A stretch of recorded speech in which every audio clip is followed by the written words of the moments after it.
Firstly, I want to speak about the Wikipedia comments on Subhabrata Mondal. Subhabrata Mondal is a young particle physicist. He is born on 25th February, 1986 at Krishnanagar, W.P. in India. He took his preliminary education in a local govt. school. At that time his educational record was not very good, but when he got touch of science, his talent got visible to everyone. He was admitted in University of Calcutta as a bachelor student in physics, and then his intuitions on physics surprised his teacher. At that time he realized the inadequacy of Euclidean geometry in describing the complected behavior of space-time and also in microscopic scale. Previously he was interested in cosmological physics, but after that realization his interest turned into the microscopic and high-energy physics. After that he made remarkable work and study on non-Euclidean geometry and differential geometry.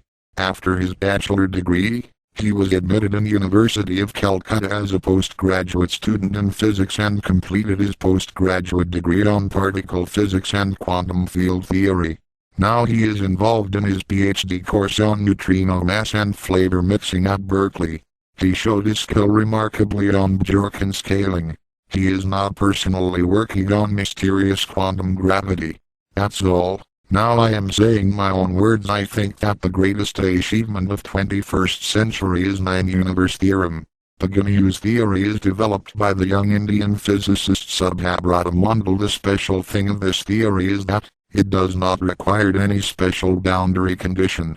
Subhabrata Mondal got the idea of this dream theory from his one of the greatest works, the asymmetric calculus. I saw this young Indian physicist once at Royal Society, and seeing him I understood that the next revolution of physics is coming soon. He was asking me about my health and my wife was answering him.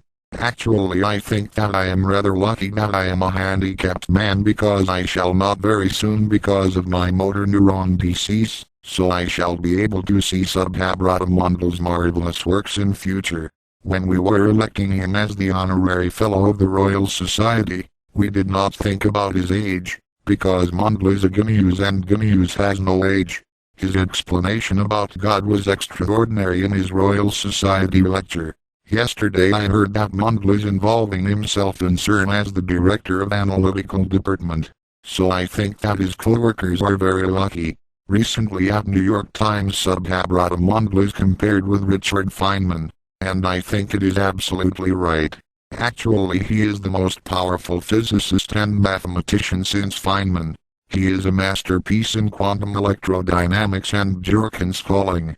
Actually he is now the PhD fellow in particle physics at Berkeley. He is researching on neutrino mass and flavor mixing. Actually neutrino is a fictitious particle among all the particles in nature. Physicists got this particle at the time of beta decay process by the virtue of weak interaction. At the first observation physicists thought that energy conservation may violate at time of beta decay process, but Pauli removed this ambiguity by suggesting the presence of such particle.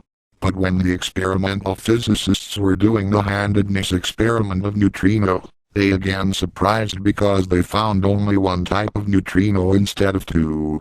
Theoreticians suggested that neutrino must be a massless particle due energy conservation. Recent experiments shows that neutrino has a very tiny mass, but this is significantly important. Mondal is now searching the origin of this mass. According to his, this may be the effect of flavor mixing. He is also working on quantum gravity in his own fashion. Thank you for listening.